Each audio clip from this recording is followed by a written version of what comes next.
Саламатсыңарбы, урматтуу окуучулар? Ден соолугуңар жакшыбы? Мага айыңар кандай? Анда бүгүнкү аралыктан окутуу сабагыбызды баштайбыз.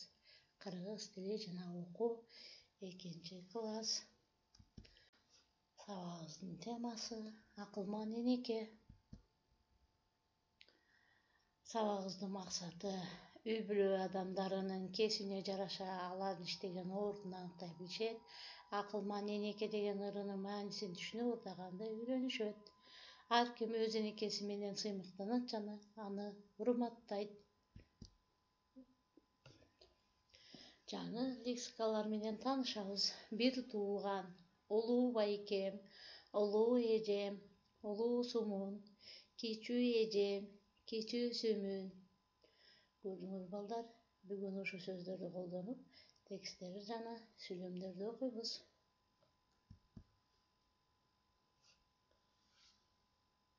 Балдар, буюмду же болбосо бир нерсени кайсы жерде экенин же адамдын кайсы жерде жүргөнүн билиш үчүн бизге да мүчөсү, өзгөрүштөрү, мүчөлөрү жардамга келет. Анда да мүчөсүнүн өзгөрүш мүчөлөрүн билип алалы. Да, де, до, дө, та, те, то, тө деп өзгөрөт. Мисалы, балада, кимде? Балада, китепте, эмнеде? Китепте, короодо, кайда? Короодо, дүкөндө, кайда? Дүкөндө. Көрдүңөрбү балдар? Мисалы, короодо эмне бар? Короодо малдар бар, же болбосо короодо бак-дарактар бар. Көрдүңөр балдар? Ушинтип сүйлөм түзүп жана мүчөлөрдү улап түзүүгө үйрөндүк.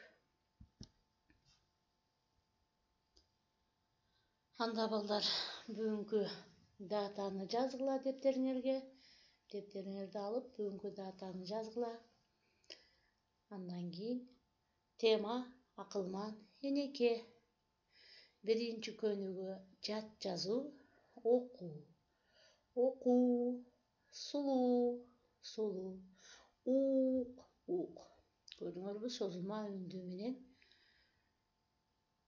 кыска үндүүлөрдү салыштырып окуганды үйрөнгүлө балдар. Экинчи көнүгүүнү да жазабыз. Сөздөргө да мүчөсүн улап которгула.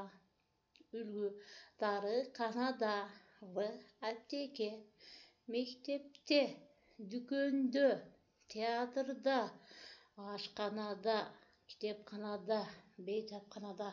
Көрдүңөрбү балдар? Ушул мүчөсүн улап которуп жазгыла.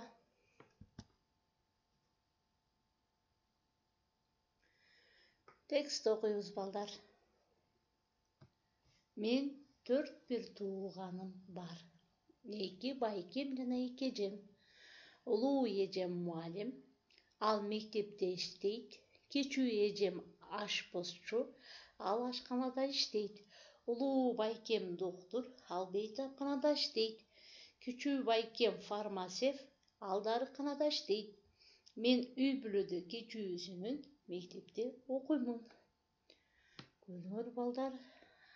Өзүнүн үй бүлөсү жөнүндө айтып жатат. Силер дагы өзүңөрдүн үй бүлөңөр жөнүндө ошентип текст түзө аласыңарбы? Үйдө отуруп алып ушундай тексттерди түзүп үйрөнгүлө балдар.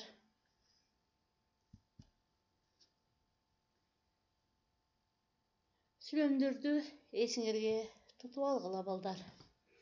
Мен үй бүлөдө улуусумун. Я в семье старший.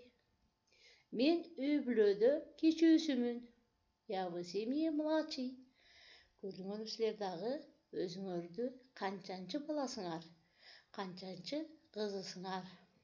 Ошентип айтканды үйрөнгүлө. Сүрөттү карап сүйлөп бергилечи балдар. Кимдерди көрүп турасыңар? Кимдин үй бүлөсүндө чоң ата, чоң энеси бар? Карагылачы сүрөттү балдар. Чоң ата, чоң эне, Apa, atanın сүрөтү турат. Бул үй бүлө мүчөлөрүнүн сүрөттөрү балдар. Чоң ата, чоң эне кимдин атасы апасы болот балдар? Атабыздын апасы менен атасы чоң ата, чоң эне болот. Билип алгыла балдар.